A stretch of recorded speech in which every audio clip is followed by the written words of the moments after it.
რუსთავის აზოტის ქარხანაში ჟანგბადის საამქრო გააჩერეს, რაც საავადმყოფოებში ადამიანების სიცოცხლეს საფრთხეში ჩააგდებს.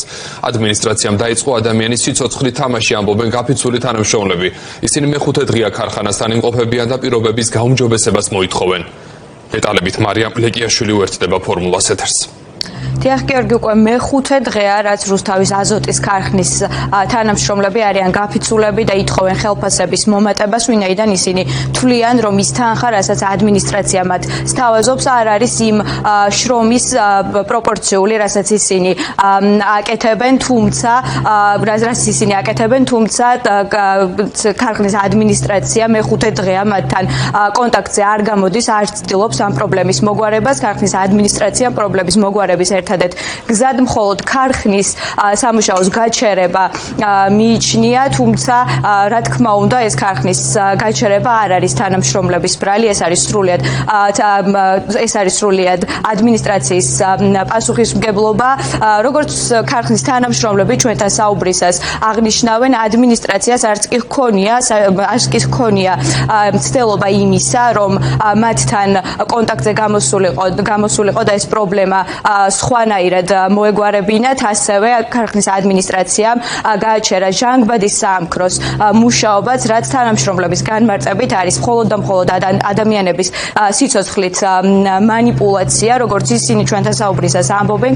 ქარხნის ადმინისტრაციის მხრიდან ასევე ადგილი აქვს დაშინების მცდელობას. ისინი ამბობენ, რომ მათი გაფიცვა არ არის კანონიერი და ეს ემსახურება საბოტაჟს, თუმცა მათივე განმარტებით რეალურად საბოტაჟის მცდელობა არის ქარხნის ადმინისტრაციის მხრიდან, ვინაიდან მათ გააჩერეს ჟანგბადის საამქრო.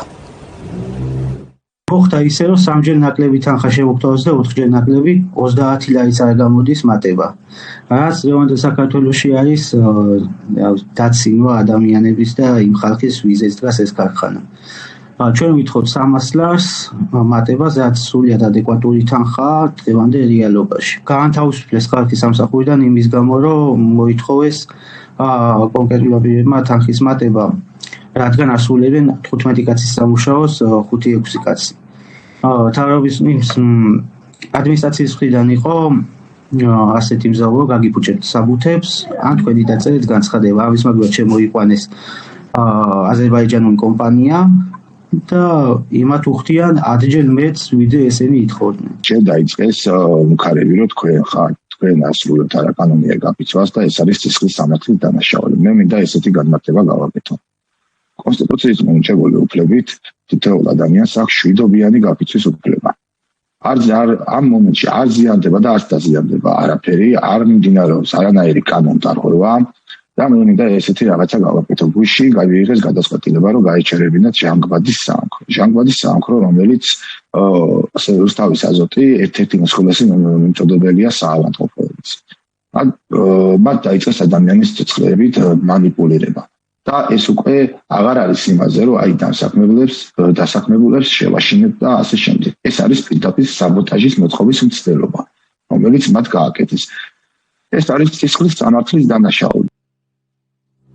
რუსთავის აზოტის თანამშრომლები არ აპირებენ გაფიცვის შეწყვეტას მანამდე, სანამ ქარხნის ადმინისტრაცია არ შეასრულებს მათ მიერ